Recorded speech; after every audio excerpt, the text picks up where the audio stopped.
Aloha class. So I wanted to do a video on exercise 5-5.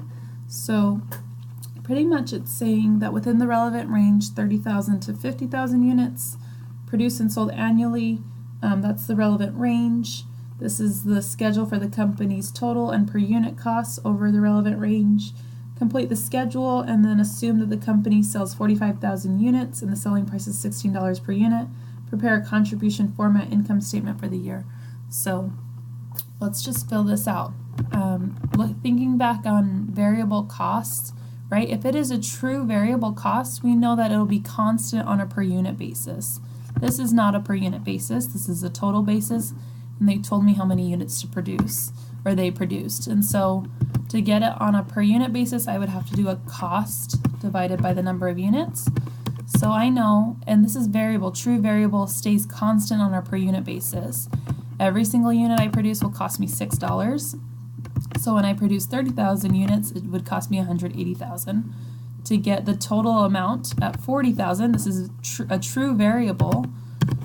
At 40,000, it would cost me $240,000. And as I increase production, I still have those variable costs, right? And so it is constant on a per unit basis. Constant on a per unit basis. Per unit, variable cost would stay constant, $6.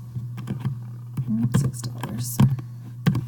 But as activity increases in total, the variable cost will increase because we're producing more. I mean, if it's direct materials, you're going to need more direct materials to make more.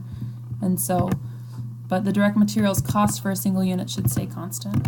Fixed expenses are fixed no matter what happens to production on a total basis, but they are fixed no matter what happens to production if it's on a total basis. You still have to pay rent, but your cost, yeah, you still have to pay rent at the same amount. It's things like that that are fixed. And so we could sum these up, sum them up, just move that formula across and sum up these two, and we're done with our total cost. Fixed costs on a per unit basis will decrease as activity increases. So we should see these fixed costs decreasing because production is going up and the fixed cost is staying constant, but production is increasing. So on a per unit basis, this should be decreasing, and it is. So to finish this formula, I could just sum these up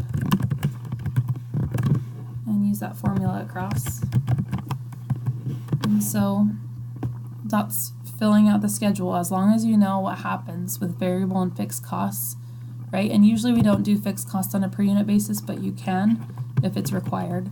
And so by the textbook, required by the textbook. And so now they're saying, what if you sold 45,000 units and the selling price is $16 per unit?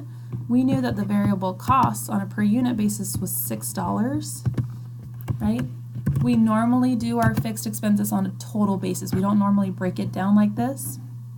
And so let's do that on a total basis.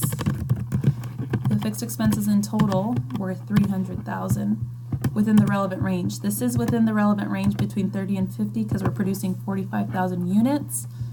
And so they say prepare this income statement if you were producing 45,000 units and then you sold them at $16. So $16 and I sold 45,000, right? It's $6 every unit I make. And so contribution margin, sales minus variable expenses, 450,000. Fixed expenses, that amount would give me $150,000 for my net operating income, and that's the solution we're looking for.